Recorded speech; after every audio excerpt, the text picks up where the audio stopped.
Horton and the Kwuggerbug.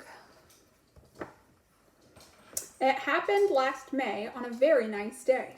While the elephant Horton was walking, they say, just minding his business, just going his way, when a Kwuggerbug dropped from a tree with a plunk and landed on Horton, the elephant's trunk. The Kwuggerbug leaned toward the elephant's ear.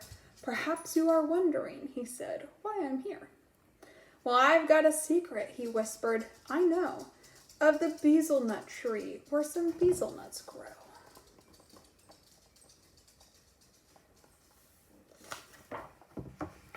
Bezelnuts?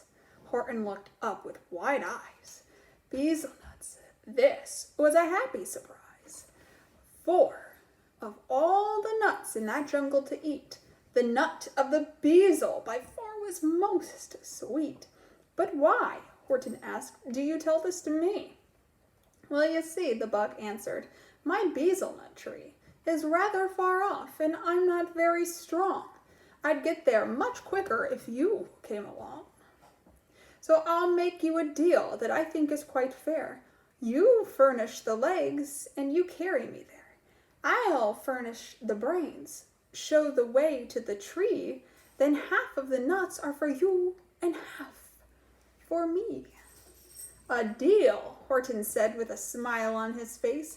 Hold tight and we're off to your bezelnut place. Just steer me and show me the best road to take. No road, laughed the Kwuggerbug. We'll take the lake. And he steered the big elephant down to the shore of a lake that was 30 miles long, maybe more. Oh, shivered Horton. Now wait just a minute. I can't swim that lake. It has crocodiles in it. Just look at their terrible teeth, how they flash. They'll chew me right up into elephant hash. I think, Mr. Bug, that there surely must be a much safer way to your bezelnut tree.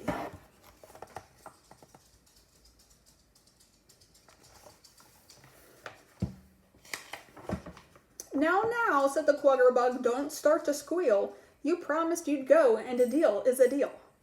Horton thought. What he says is quite true. A deal is a deal. I must see the deal through.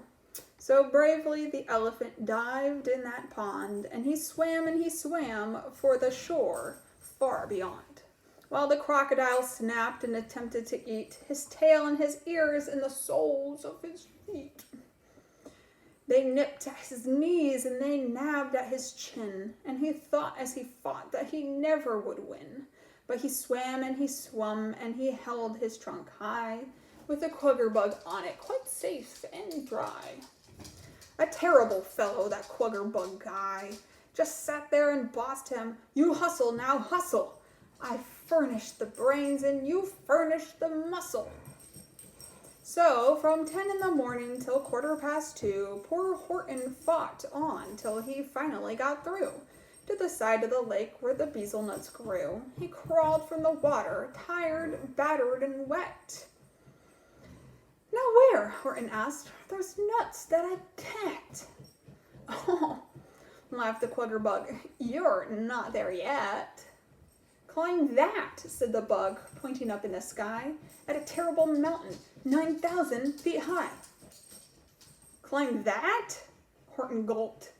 Not the way that I feel.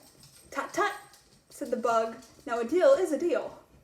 And don't start to argue. No ifs and no buts. You'll furnish the ride, and I'll furnish the nuts. There's that little Kwuggerbug. The climb, sighed poor Horton, will kill me, no doubt. But a deal is a deal, and I cannot back out. He drew a deep breath and he threw back his shoulders. He dragged his tired legs over rocks and big boulders. He stumbled and staggered up a hill over stones that tattered his toenails and bruised all his bones. While the Kwuggerbug perched on his trunk all the time and kept yelling, "Climb, you dumb elephant, climb!" He climbed, he grew dizzy, his ankles grew numb. But he climbed and he climbed and he clomb and he clomb. His hearing grew faint and his eyesight grew dim. But he clomb and he clomb and he clim and he clim. From 2:15 until 4:45. Till finally old Horton, more dead than alive, had carried that bug to the very tip-top. And then, only then, did that elephant stop, and he gasped to the bog, and he sank to his knees. Now, where are my basil nuts, sir, if you please?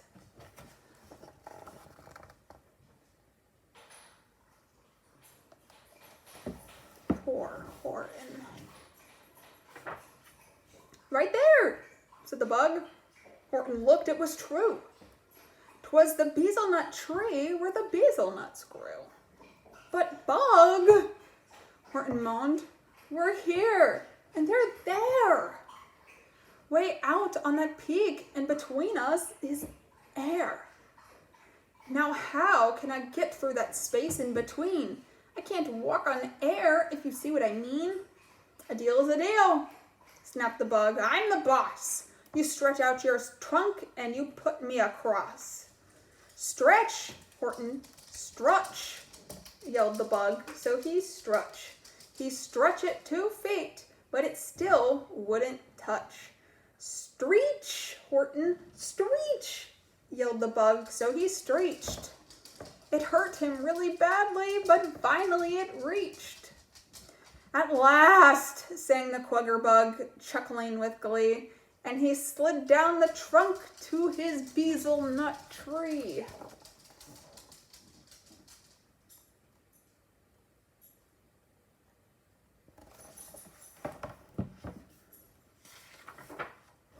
And he picked all those nuts and he stacked a big mound of luscious, sweet basil nuts high on the ground. But hey, called the elephant, you, over there, half of that mound, don't forget, is my share. Not yet, said the bug. All the nuts have been stacked, but before we can share, they have got to be cracked.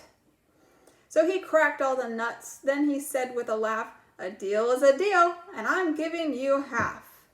1/2 of each nut, as you know, is the meat, and that is the half I am keeping to eat. But half of each nut, as you know very well, is the half of the nut is known as the shell. The shells are for you, laughed the bug, and he rose, and he stuffed all the shucks up the elephant's nose. Now what do you do if he did that to you? With shucks up your nostrils, how dreadful you feel, but you couldn't complain, 'cause a deal is a deal. You'd have to act terribly nice and do right, so you'd say in a voice that was very polite, thanks, Mr. Kwuggerbug, thank you for these, but they tickle my nose, so look out, I shall sneeze. And you'd sneeze, and you'd sneeze, and you'd sniz, and you'd sniz, and blow out all the shucks from your trunk with a whiz.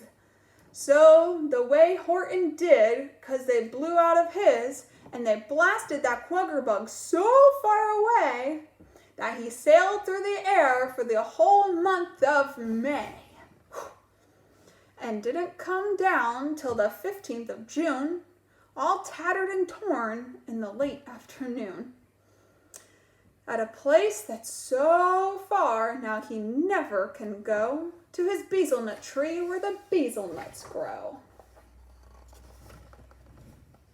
I guess Horton got his basil nuts after all. A deal is a deal.